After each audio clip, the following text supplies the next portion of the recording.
जय श्री कृष्ण विद्यार्थी बहनों, सुप्रभात। તમારે સુપ્રભાત ખરેખર સુપ્રભાત હોય છે ખરા કે પછી મોડા ઉઠવું, આળસ કરવી, સમય બરબાદ કરવો, આવું છે? જો આવું હોય તો બેનો જલ્દીથી સુધરી જજો, કેમ કે આળસ કરવાથી કે સમય બગાડવાથી તમને જિંદગીમાં ક્યારેય સફળતા મળશે નહીં, ક્યારેય આનંદ કે ખુશીઓની ભેટ મળવાની નથી। આનંદ અને ખુશીઓ જોઈએ છે તો મથતા રહો, મહેનત કરતા રહો, વહેલા જાગો। સવારે ઉઠીને એવો શાંત વાતાવરણમાં મજા આવી જાય છે ભણવાની। એક વખતે મજા લેતા શીખો। જો આળસ કરતા શીખી ગયા ને તો આળસના મિત્ર ખોવાનું જ છે, અને મહેનત કરતા શીખી ગયા તો મહેનતના મિત્ર છો, હંમેશા કંઈક ને કંઈક મેળવવાનું છે। સમજદાર છો, બહુ જલ્દી સમજી જશો। ઓકે, સુવાક્ય દેખાય છે તમને?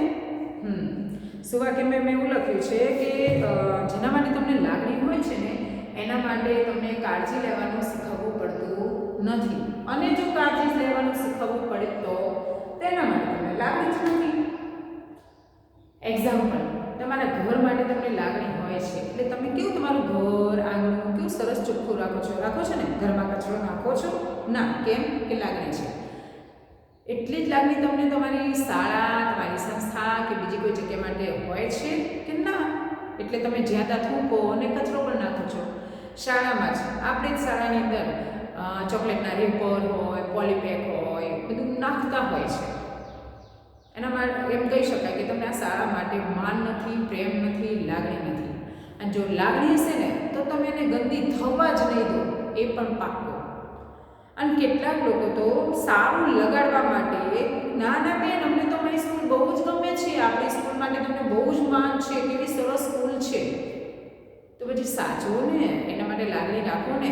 અને લાગણીનું મારે શીખવવું ના પડે, ઓટોમેટિકલી તમે અહીંયા ક્લાસરૂમમાં જે તે પેન્સિલ અણી વગેરે નાખી ગંદકી નહીં કરો, રેપર નાખી ગંદકી નહીં કરો, ફૂલ છોડ બધાની કેર લેશો।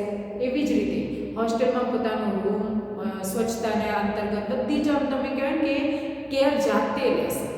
અને જો નથી લેતા તો તમે ખરેખર આ સંસ્થા માટે માન નથી જ ધરાવતા એવું સ્પષ્ટ થાય છે। પછી ભલે ગમે એટલું બોલો ત્યારે તમે જૂઠા સાબિત થઈ જ જવાના। અહીં એક્ઝામ્પલ બીજું પણ એવું કે એક માને એના સંતાનની કાળજી લેવાનું શીખવવું પડે છે ક્યારે? ના ભાઈ ના, ઓટોમેટિક, કેમ કે એ ગુણ છે ને એના સંતાન માટે પ્રેમ છે એટલે એ કાળજી લેવાનું ઓટોમેટિક શીખી જ જાય છે। ઓકે, આ તો જીવન જીવવા માટે અને લાગણી રાખવા માટે વાત છે। તમે ક્યારેક મારે જૂઠું બોલતા હશો ને તો પકડાઈ જશો, કચરો નાખશો, કહેશો ના બેન અમને સંસ્થા માટે માન છે, તો તમે ખોટા છો, જૂઠા છો સાબિત કરી દઈશ। સાચા બનજો જીવનમાં, સારા લાગવા કરતાં સારા બનવાનો પ્રયત્ન કરજો। ખરેખર સારું બનવું એ આમ ઇજ્જતની વાત છે, આમ નશો હોવો જોઈએ સાચા હોવાનો, અનુભવ કરી જોજો।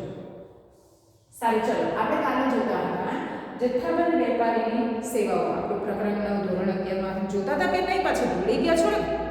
હા, તો એમાં જો જથ્થાબંધ વેપારી છે બે પ્રકારના, બે જણાની સેવા આપે છે। તે કે તો સાંકળ છે ને, ઉત્પાદક અને છૂટક વેપારી, બેના વચ્ચેની સાંકળ છે, એટલે ઉત્પાદકને કેવી સેવા આપે છે આપણે જોયું। હવે જોઈએ છૂટક વેપારીને કેવી સેવા આપે છે, અને ત્યારબાદ છૂટક વેપાર શું છે એનો અર્થ, એની સેવાઓ, એની સેવામાં પણ જોઈએ કે છૂટક વેપારની અંદર જથ્થાબંધ વેપારી અને ઉત્પાદકને કઈ રીતે સેવા પૂરી પાડે છે એ આજે આપણે શીખવાનું છે। રેડી? ના હોય તો પણ થવું પડે, ક્યાં જાય ના ભણવું હોય તો ભણવું પડે છે। કેટલાકને ફરિયાદ છે કે આ ભણવાનું શોધ્યું કોને? વિચાર કરો, ભણવાનું ના હોત તો ખીલે બધાની વ્યસ્તને આપણે બધા સરખા હોત, પણ આપણે ભણીએ છીએ ને એટલે આપણી પાસે જ્ઞાન છે, આપણે સુસભ્ય એક નાગરિક છીએ, સમજદાર નાગરિક છીએ। અને જો ભણવાનું ન હોત ને તો જિંદગી તમે કદાચ મોત માગો એવી થઈ ગઈ હોત। માટે સારું છે કે કોઈએ ભણવાનું શોધ્યું છે અને થેન્ક યુ કહેજો, ફરિયાદ ન કરતા। હવે એવું ન કહેતા બેનને ભણવું પડે તો ખબર પડે, બેન ભણીને જ બેન થયો છે એટલે મને એવી વાત ન કરતા। ઓકે, સારું, ચલો હવે આપણે જોઈએ કે જથ્થાબંધ વેપારીની, છૂટક વેપારીની જે સેવાઓ છે એમાં પહેલી જે સેવા આપે છે કે જરૂરિયાત પ્રમાણે માંગ। કે જથ્થાબંધ વેપારી જે છે એ છૂટક વેપારીને શું હશે, જેટલો છૂટક વેપારીને માલ જોઈતો હશે ને એટલો જ માલ એને પૂરો પાડી આપે છે. એને વિવિધ વસ્તુઓ જે જોઈતી હોય એ જેનું સેલિંગ કરે છે, જે વેચે છે, એ પેલો કહેશે કે ભાઈ મારે 2 કિલો જોઈએ 2 કિલો, 10 કિલો જોઈએ તો 10 કિલો, એને જેટલું જોઈએ ને એટલું જ આ જથ્થાબંધ વેપારી આ છૂટક વેપારીને આપશે. ત્યારબાદ જોઈએ શાખ પર માલ. શાખ કે અમુક છૂટક વેપારી કેવા હોય, પ્રતિષ્ઠિત હોય, એમની આમ શાખ બનેલી હોય, એટલે એ કહેશે કે ભાઈ હાલ થોડાક અગવડ છે પૈસાની, એટલે રોકડ નહીં થાય તો એમ કરો હું તમને અઠવાડિયામાં આપી દઈશ, તમે માલ આપી દો. તો જથ્થાબંધ વેપારી શાખ ઉપર આ છૂટક વેપારીને માલ આપે છે. ત્યારબાદ જાહેરાત ખર્ચમાં ઘટાડો. આ તો છૂટક વેપારીએ માલ વેચવો હોય તો પોતાના માલની જાહેરાત કરવી પડે ગ્રાહકને, પણ એમાંથી એને છુટકારો મળી જાય છૂટક વેપારીને. કેવી રીતે કે જથ્થાબંધ વેપારી છે ને એ જ જાહેરાત કરશે, કેમ કે એ પોતે સેલિંગ કરે છે છૂટક વેપારીને, અને છૂટક વેપારી ગ્રાહકને આપશે. પણ જથ્થાબંધ વેપારી જ જાહેરાત કરે છે કે ભાઈ આ માલ ખરીદવા જેવો છે, એના બોર્ડ જે તે દુકાન આગળ લગાવડાવશે, કોઈ બેનર હોય તો બેનર લગાવડાવશે, અને પોતે જ જાહેરાત કરે છે. એટલે આ જાહેરાત કરશે જથ્થાબંધ વેપારી, એટલે છૂટક વેપારીને જાહેરાત કરવા માટેનો ખર્ચ કરવો પડતો નથી. ત્યારબાદ ફરિયાદનો નિકાલ. કે છૂટક વેપારી માલ વેચે ને એટલે કોઈ ગ્રાહક ફરિયાદ કરતું હોય ને તો છૂટક વેપારી ડાયરેક્ટ કોને ફરિયાદ કરશે, જથ્થાબંધ વેપારીને, કે ભાઈ આ વખતે માલ આવો તો માલમાં કંઈક આવું છે તો થોડું સુધારા કરવા જેવું છે. એટલે આ જે છૂટક વેપારી આને ફરિયાદ કહેશે, એટલે આ સીધો ઉત્પાદકને કહી અને ફરિયાદનો નિકાલ કરી આપે છે. ફરિયાદનો નિકાલ છૂટક વેપારીએ નથી કરવો પડતો, એ તો કોને કહેશે, જથ્થાબંધ વેપારી કહેશે. જથ્થાબંધ વેપારી ઉત્પાદકને કહી અને ફરિયાદનો નિકાલ કરી આપે છે. ત્યારબાદ જોખમોમાંથી મુક્તિ. આ જથ્થાબંધ વેપારી છે ને એ માલનો સ્ટોક કરે છે, સંગ્રહ એ કરે છે મોટા પ્રમાણમાં, અને છૂટક વેપારી તો જરૂર હોય એટલો આપે છે. એટલે છૂટક વેપારીને સંગ્રહ કરવો પડતો નથી, એટલે એટલી મોટી જગ્યાએ ના જોઈએ અને રિસ્કી પણ નહીં, કેમ કે એને જરૂર હોય એટલું જ લે. એટલે માલ સામાન બગડવાનો એને કોઈ એનો નાશ થવાનો કોઈ એને ચિંતા રહેતી નથી છૂટક વેપારી, કેમ કે તો જરૂર હોય એટલું જ લેશે, એને જે પ્રમાણેનું વેચાણ થતું હોય ને એટલું જ લે, વધારાનું એ લેશે નહીં. હા, કેમ કે સ્ટોક કોણ કરે છે, જથ્થાબંધ વેપારી. આને તો જેટલું જરૂર હશે ને, જ્યારે જરૂર હશે તરત ફોન કરશે કે મને આટલું જોઈએ છે, એટલે તરત આ વેપારી એને પહોંચાડી દેશે. એટલે આને તો સંગ્રહ કરવો પડતો નથી, એટલે એનો માલ સલામત રહે છે. બિન સલામતીનું રિસ્ક એને ભય હોતો નથી, એટલે કે જોખમ હોતું નથી. છેલ્લું છે માર્ગદર્શન. આ જથ્થાબંધ વેપારી છે એ છૂટક વેપારીને માર્ગદર્શન પૂરું પાડે છે, કે પોતાનો જ્ઞાન અને અનુભવનો લાભ એ છૂટક વેપારીને આપતો હોય છે. ખાસ કરીને માલનો ભાવ, એનો ઉપયોગ અને વેચાણ કેવી રીતે કરવું, આ બધું જ માર્ગદર્શન આ જથ્થાબંધ વેપારી છૂટક વેપારીને આપે છે. તો આ જથ્થાબંધ વેપારી છૂટક વેપારીની સેવાઓ આપશે. ગઈકાલે આપણે જોયું ઉત્પાદકની સેવાઓ આપે છે. હવે આગળ જોઈ રહ્યા છીએ આપણે છૂટક વેપાર કોને કહેવાય. છૂટક વેપાર તો છૂટક વેપારમાં જોઈએ કે જે વેપારની અંદર જથ્થાબંધ વેપારી કે ઉત્પાદક પાસેથી છૂટક અથવા કે જે વેપાર છે એ ખરીદશે કોની પાસેથી, કાં તો જથ્થાબંધ વેપારી સાથે કાં તો ઉત્પાદક પાસેથી એ માલ ખરીદો છે, અને પછી છૂટક અથવા મોટા જથ્થામાં માલ એ ખરીદે છે, અને ખરીદી અને ગ્રાહકને જરૂરિયાત મુજબ એ વેચાણ કરે છે, માલનું વેચાણ કરે છે.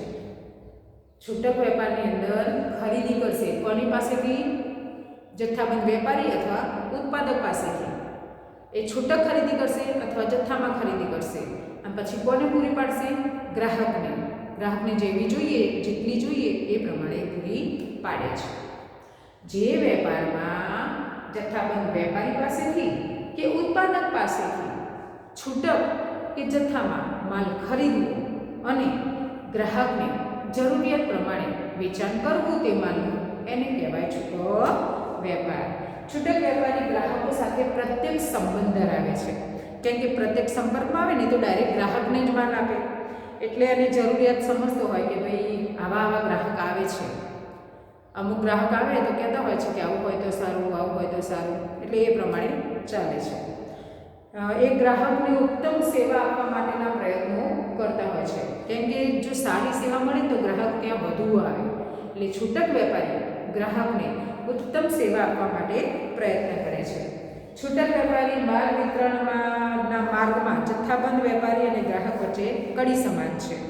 કે આ જે છૂટક વેપારી છે ને એ કોના વચ્ચેની કડી છે કે છૂટક વેપારી કોની પાસેથી માલ લેશે?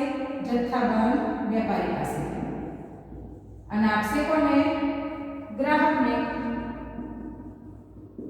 તો આ જથ્થાબંધ વેપારી અને ગ્રાહક વચ્ચેની આ કડી છે છૂટક વેપાર. બરાબર?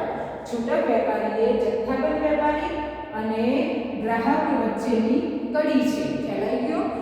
કેમ કે એ ગ્રાહકના પ્રત્યક્ષ સંપર્કમાં આવે છે, એમની જરૂરિયાત જાણે છે અને ઉત્તમ સેવા પૂરી પાડે છે, અને એ પ્રમાણે વેપાર કરે છે. કોણ? છૂટક વેપારી. જે ખરીદશે જથ્થાબંધ વેપારી અથવા ઉત્પાદક પાસેથી માલ ખરીદે છે અને ગ્રાહકને વેચે છે. ગ્રાહકને જરૂરિયાત હોય એ પ્રમાણે વેચે છે. છૂટક વેપારી એ આ જથ્થાબંધ વેપારી અને ગ્રાહક વચ્ચેની કડી છે. ઓકે, આ છે એનો અર્થ. હવે એની સેવાની અંદર જોઈએ કે સેવા કેવી પૂરી પાડે છે. તો પહેલું તો છૂટક વેપાર જોઈએ કે એ બજાર અંગેની માહિતી એ જથ્થાબંધ વેપારી અથવા ઉત્પાદકને આપશે. શું આપશે? બજારની માહિતી. કેવી રીતે આપશે બજારની માહિતી જથ્થાબંધ વેપારીને અથવા ઉત્પાદકને?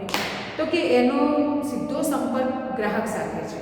એટલે ગ્રાહકની રસ, રુચિ, અભિરુચિ શું છે એમ બદલાયું હોય અથવા એ લોકો શું માંગી રહ્યા છે, આ બધી જ બાબતો એ કોને કહેશે? આ છૂટક વેપારી કોને કહેશે? જથ્થાબંધ વેપારીને કહે છે કે ભાઈ બજારમાં આજકાલ લોકો આની માંગ કરે છે તો આ થોડું વધારે લાવો. બજારમાં લોકો હવે આમાં થોડું ચેન્જ માંગે છે તો આવું કરાવો. તો આ છૂટક વેપારી છે એ જથ્થાબંધ વેપારીને જે ગ્રાહકની અભિરુચિને બધું વગેરે સમજાવવો હોય, એટલે કે બજાર અંગેની માહિતી આપતો હોય છે. અને પછી જથ્થાબંધ વેપારી ઉત્પાદક સુધી આ માહિતી પહોંચાડે છે. પછી ઉત્પાદક પોતાના માલમાં સુધારો કરશે. ત્યારબાદ છે જાહેરાતમાં મદદરૂપ. જાહેરાત કરવામાં મદદરૂપ થાય ને, કેમ કે છૂટક વેપારી જે છે એ જે ઉત્પાદકનો અથવા જથ્થાબંધ વેપારી જે બોર્ડ આપે, ચોપાનિયા આપે, નમૂના આપે તો એને પોતાની દુકાન બહાર મૂકે છે. બોર્ડ હોય તો બોર્ડ મૂકે, કે વાઘ, બકરી, ચા એવું કોઈ હોય તો એ મૂકે, અથવા બોર્ડ નીચે પણ મૂકવાના હોય છે. કેટલીક વખત એ ચોપાનિયા કેલેન્ડર ટાઈપ હોય છે. કેટલીક વખત આપણે નમૂના જોઈએ. તમે જોયું છે કોઈ દુકાનની આગળ બહાર મોટા મોટા ચપ્પલ ને એવા નમૂના મૂકેલા હોય તો એ નમૂના શોપીસ જેને આપણે કહેતા હોય છે એ મૂકેલા હોય છે. તો મૂળ જાહેરાત કોણ કરે? આ ઉત્પાદકે ઉત્પન્ન કરેલા માલની. પણ કરશે પણ જાહેરાત છૂટક વેપારી પોતાની દુકાનની બહાર મૂકી અને એની જાહેરાત કરે છે. અને ત્યારબાદ સાખ પાત્રતામાં વધારો. આ છૂટક વેપારી છે એ જે તે ઉત્પાદક અથવા જથ્થાબંધ વેપારીની સાખ પાત્રતા વધારે છે. કે છૂટક વેપારી સારી ગુણવત્તા અને વાજબી ભાવે માલ પૂરો પાડે તો જથ્થાબંધ વેપારી કે ઉત્પાદકનો માલ ખરીદી ગ્રાહકને વેચાણ કરે છે. કે છૂટક વેપારી સારી ગુણવત્તા અને વાજબી ભાવે જ્યારે પોતે માલ કહે છે કે ભાવે માલ પૂરો પડતો હોય ને તો જથ્થાબંધ વેપારી કે ઉત્પાદક એને માલ ખરીદી ગ્રાહકને વેચાણ કરી આપે છે, અને પરિણામે બજારમાં તેમની સાખ પાત્રતા વધે છે.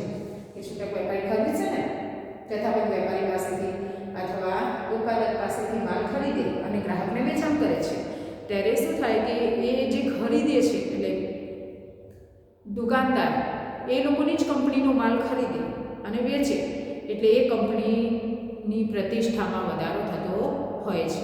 આમ તો કેટલી કંપની કેવી હોય કે દુકાનદાર છૂટક વેપારી લેવા તૈયાર ના હોય, ના આ ફેમસ નથી ભાઈ, હા અમારે વેચાણ નહીં કરવું, અમારા ગ્રાહકો નહીં લે. પણ જે છૂટક વેપારી કહેશે લાવો હું મારા ગ્રાહકોને વેચીશ અને એમને એમ કે પ્રતિષ્ઠા અપાઈશ, તો છૂટક વેપારી એ જથ્થાબંધ વેપારી કે જે ઉત્પાદક પાસેથી માલ વ્યાજબી ભાવે ઊંચી ગુણવત્તાવાળો ખરીદે છે અને ગ્રાહક સુધી પહોંચાડે છે, અને આ રીતે જે તે જથ્થાબંધ વેપારી કે ઉત્પાદકની પ્રતિષ્ઠામાં વધારો કરી આપે છે. હવે જોઈએ કે ફાયદો શું છે છૂટક વેપારનો. છૂટક વેપારનો ફાયદો. અહીંયા ફાયદો એ છે છૂટક વેપારમાં કે છૂટક વેપારમાં વેપારી જે છે એ ગ્રાહકની જરૂરિયાત પ્રમાણેનો માલ પૂરો પાડે છે અને ગ્રાહકની જેવી જરૂરિયાત હોય એ જરૂરિયાત ઉત્પાદક સુધી પહોંચાડે છે કે ભાઈ આવી આવી વસ્તુઓ ગ્રાહકો માંગી રહ્યા છે અને પછી ઉત્પાદક જે છે એવી જ વસ્તુઓ ગ્રાહક સુધી પહોંચે એ માટે નવી વસ્તુઓ ઉત્પાદન કરે છે. એટલે ગ્રાહકોને વસ્તુઓની પસંદગીની તક મળી રહે છે. ગ્રાહકને વસ્તુની તક કેવી રીતે મળશે કે છૂટક વેપાર હોય એટલે વેપારી ગ્રાહકોની જરૂરિયાત મુજબ અનેક ઉત્પાદકો પાસેથી વિવિધતાવાળી વસ્તુઓ લે છે, એની ચોઈસ પણ આગળ પહોંચાડે છે. હવે કેવી રીતે કે તમે જુઓ એક વેફર, ધારો કે વેફર પોલીપેક પડ્યા હોય તો શું એક જ કંપનીના હોય છે કે અલગ અલગ કંપનીના એક દુકાનમાં હોય છે ને, રિયલ હોય, સમ્રાટ હોય, તમે ખાતા હશો, બીજી ખબર હશે. તો એ પોલીપેક 5-6 પ્રકારની બટાકા વેફર હોય, કેળા વેફર હોય, બધી લટકતી હોય. એક જ ઉત્પાદન નથી હોતું, અલગ અલગ ઉત્પાદકો હોય છે. અલગ અલગ ઉત્પાદકોની વસ્તુઓ મૂકી હોય, એમાંથી ગ્રાહકને જે ગમે તે લઈ જાય એટલે ગ્રાહકને પસંદગીની તક મળે છે. ત્યારબાદ છે ઘેર બેઠા માલ પૂરો પાડે છે. કેટલાક છૂટક વેપારી કેવા હોય છે કે ગ્રાહકને હોમ ડિલિવરી કરી આપે, મતલબ ઘેર એ લોકો ચિઠ્ઠી લખીને મોકલે અથવા ફોન કરે કે ભાઈ આટલો માલ મારા ઘેર પહોંચાડજો, તો છૂટક વેપારી ગ્રાહકને ઘેર સુધી માલ પહોંચાડી આપે છે. ત્યારબાદ ગ્રાહકોની ફરિયાદોનો નિકાલ. ઘણી વખત કેવું થાય કે છૂટક વેપારી માલ વેચે પણ એને માલથી ફરિયાદ હોય તો એ ફરિયાદ ડાયરેક્ટ કોને કહેશે? છૂટક વેપારી, જથ્થાબંધ વેપારી અથવા ઉત્પાદકને કહી અને એનો ઝડપી નિકાલ લાવી આપે છે. ત્યારબાદ ગ્રાહકોને શાખ પર વેચાણ. આપણે શાખ પર વેચાણ મતલબ જે કેમ કે રેગ્યુલર કસ્ટમર મતલબ નિયમિત ગ્રાહક હોય અને પૈસા રોજ આપી દેતા હોય અથવા મહિને કે ચલો ભાઈ મારો પગાર થશે એટલે પૈસા આપીશ, 1 મહિના સુધી તમે મારું લખી દેજો ઉધારે, તો શાખ પર આ છૂટક વેપારી ગ્રાહકને કે ના ભાઈ આ નોકરિયાત છે, વ્યવસ્થિત માણસ છે, તો ઉધારીમાં એને માલનું વેચાણ કરે છે. ત્યારબાદ વેચાણ પછીની સેવાઓ. હવે વેચાણ પછીની સેવામાં શું છે કે માલ વેચી તો દીધો પણ એ માલ કદાચ ખરાબ નીકળ્યો, કંઈક ગડબડ નીકળી, તો એના પછીની સેવાઓ એટલે કે પાછો પરત લઈ લે છે અને નવો માલ સારો એને પાછો આપે છે. આ છે વેચાણ પછીની સેવાઓ. તમારે બન્યું છે કદી આવું કે ઘરે માલ લઈ ગયા હોય અને ખરાબ નીકળ્યો હોય તમે પાછો આપવા જાઓ, જો એ ના લે ને તો એ છૂટક વેપારી સારો નથી, પણ એ લઈ લે છે અને નવો માલ સારો તમને પૂરો પાડે છે તો એ એનું સારું લક્ષણ કહેવાય છે. એ સેવાને આપવી જ જોઈએ. ત્યારબાદ છે ખરીદીના નિર્ણયમાં મદદરૂપ. ઘણી વખત કેવું થાય અલગ અલગ પ્રોડક્ટ હોય એટલે આપણને જ ખબર ના હોય કે કઈ પ્રોડક્ટ સારી છે, તો એ વખતે ગ્રાહકને થોડુંક અસરકારક નિદર્શન એની ઉપયોગિતાને વગેરે મદદરૂપ બને છે કે તમે આ વસ્તુ લઈ જાઓ, આ વસ્તુને આવી રીતે આમ કરશો અથવા આ રીતે કરશો તો ઓછા સમયમાં ઓછા ખર્ચમાં સરસ થઈ જશે. એટલે એ વસ્તુની ઉપયોગિતા અંતર્ગત એ માર્ગદર્શન આપે છે. એની કિંમત, એની ગુણવત્તા, આ બધું કે આની કિંમત કેટલી તો કેટલા રૂપિયા, આ લઈ જાઓ તો આ તમને આ ફાયદાકારક રહેશે, આવું માર્ગદર્શન પણ એ આપે છે. અને માલના સંગ્રહમાંથી મુક્તિ કે એની તો જરૂરિયાત પૂરતો જ માલ ખરીદે, વધારે માલ તો એને લેવાનો હોતો નથી એટલે એને સંગ્રહ પણ કરવો પડતો નથી. સંગ્રહ ના કરે એટલે એને બગડી જવાનું કેવું કોઈ ભય પણ રહેતો નથી. અને ગ્રાહકોને માર્ગદર્શન. છેલ્લે જોઈએ ગ્રાહકોને માર્ગદર્શન કે છૂટક વેપારી હંમેશા ગ્રાહકને વસ્તુઓ આપે છે અને માર્ગદર્શન પણ આપે છે કે ભવિષ્યમાં આ વસ્તુઓનો ભાવ વધવાનો છે અથવા ઘટવાનો છે, કે આ વસ્તુનો પુરવઠો આવો હોઈ શકે છે, એને કઈ રીતે વાપરી શકાય, આ બધું માર્ગદર્શન પણ છૂટક વેપારી ગ્રાહકને આપતો હોય છે. માર્ગદર્શન કે હવે પુરવઠો અત્યારે લેવું હોય લઈ જાઉં, થોડો સ્ટોક ઓછો થશે, અથવા માલ ભવિષ્યમાં આવ્યું હવે નવું આવવાનું છે તો આ જૂનો માલ છે બહુ ના લેતા, સ્ટોક બહુ ના કરતા, આવું કોઈક માર્ગદર્શન. અથવા આપણને ધારો કે કોઈક વસ્તુ લેવી હોય, ધારો કે તૈયાર સૂપ લેવો હોય અને બનાવતા ન આવડતો હોય તો આપણે પૂછવાનું કે કેવી રીતે બનાવવાનું, તો એ આપણે માર્ગદર્શન આપે. એટલે કે છૂટક વેપારી ગ્રાહકને જરૂરિયાત પ્રમાણેનું માર્ગદર્શન પણ આપે છે. તો આ છે એના ફાયદા. ફાયદા ઘણા છે પણ કેટલાક જે છે કે એની મર્યાદા પણ છે. એક બે એની મર્યાદાઓ છે. પૂછાઈ શકે પરીક્ષામાં મર્યાદાઓ. તો શું છે એની મર્યાદા? તો કે વધુ મૂડીરોકાણ. અને કેમ એટલી બધી મૂડી રોકવી પડે? કેમ કે એને અલગ અલગ ઉત્પાદકની વસ્તુઓ છે, ઉત્પાદન થયેલી અલગ અલગ પ્રોડક્ટની વસ્તુઓ એ પોતાને ત્યાં રાખવી પડે. એટલે એક જ પ્રોડક્શનની ન હોય, એને 4-5 પ્રકારની અલગ અલગ પ્રોડક્શનની વસ્તુ રાખવી પડે. એટલે એટલો તો સ્ટોક કરવો પડે ને. તો એ માટે એને મૂડીની વધુ જરૂર પડતી હોય છે. કેમ કે ગ્રાહકની પસંદગી અલગ અલગ હોય, એટલે એની વસ્તુ પણ એટલી પસંદ ગ્રાહકને પસંદ હોય એવી અલગ અલગ રીતની રાખવી પડે. એટલે એમાં મૂડી રોકાય છે. બીજું કે નાશવંત વસ્તુઓ બગડી જવાનો ભય. નાશવંત મતલબ આ ફળાદી કે એવી કોઈ વસ્તુ હોય તો એ તો બગડી જાય. ધારો કે આજે એને સ્ટોક લીધો પણ પૂરેપૂરો ન વેચાયો તો કાલ બગડી જવાનો ભય એને રહેતો હોય છે. ત્યારબાદ વસ્તુઓ અપ્રચલિત થવાનું જોખમ. કે એને લાગ્યું કે ગ્રાહકો ખરીદે છે, લાવો થોડુંક લઈ લઈએ, અને પછી એવું બને કે એ જ વસ્તુ જેવી નવી વસ્તુ આવે ને તો બધા એ લે, પણ પેલી જૂની વસ્તુઓ ન લે તો એટલે વસ્તુ અપ્રચલિત થાય, લોકોની ફેશન, અભિરુચિ, રસ બદલાઈ જાય તો વસ્તુ અપ્રચલિત થવાનો પણ ભય રહેતો હોય છે. નુકસાન, ઘટ કે ભાવમાં વધઘટનું જોખમ. ઘણી વખત એ જથ્થાબંધ વેપારી પાસેથી જે ભાવે લીધો માલ અને એને વેચવામાં ક્યારેક એના વજનમાં કે એના ભાવમાં કંઈક આગુ પાછું થાય તો એ ભાવના વધઘટમાં પણ એને નુકસાન થવાની સંભાવનાઓ રહેલી છે. અને પૂર્વગ્રહ. છૂટક વેપારમાં વેપારી કેટલીક વખત ઉત્પાદક કે તેઓના પેદાશ અંગે પૂર્વગ્રહ ધરાવતા હોવાથી તે ઉત્પાદકની વસ્તુનું એ વેચાણ કરતો જ નથી. કે છૂટક વેપારી હોય ને એટલે એને માનસિકતા એવી થઈ જોઈએ, ના ના આની વસ્તુ તો સારી હોતી જ નથી. જો આવો પૂર્વગ્રહ હોય ને તો એ કદી ખરીદે જ નહીં અને ગ્રાહકને એ પૂરી પાડી શકે નહીં. કેમ કે આને એવું છે કે આની પ્રોડક્ટ સારી હોય જ નહીં, લેવાય જ નહીં, બસ આવું બોલી અને એ ઉત્પાદકની વસ્તુ લેતોય નથી અને વેચાણ કરતો પણ નથી. તો આ છે એની મર્યાદા કે કેટલીક ભાવમાં વધઘટ થાય અથવા અમુક ઉત્પાદકની વસ્તુ એ ના વેચે, કેમ કે એનો પૂર્વગ્રહ હોય છે. અમુક વખતે કદાચ આમ કે નાશવંત વસ્તુ હોય તો એને બગડી જવાનું જોખમ રહેલું હોય છે. તો ક્યાંક આવી મર્યાદા છે. બાકી ઘણા ફાયદા પણ છે.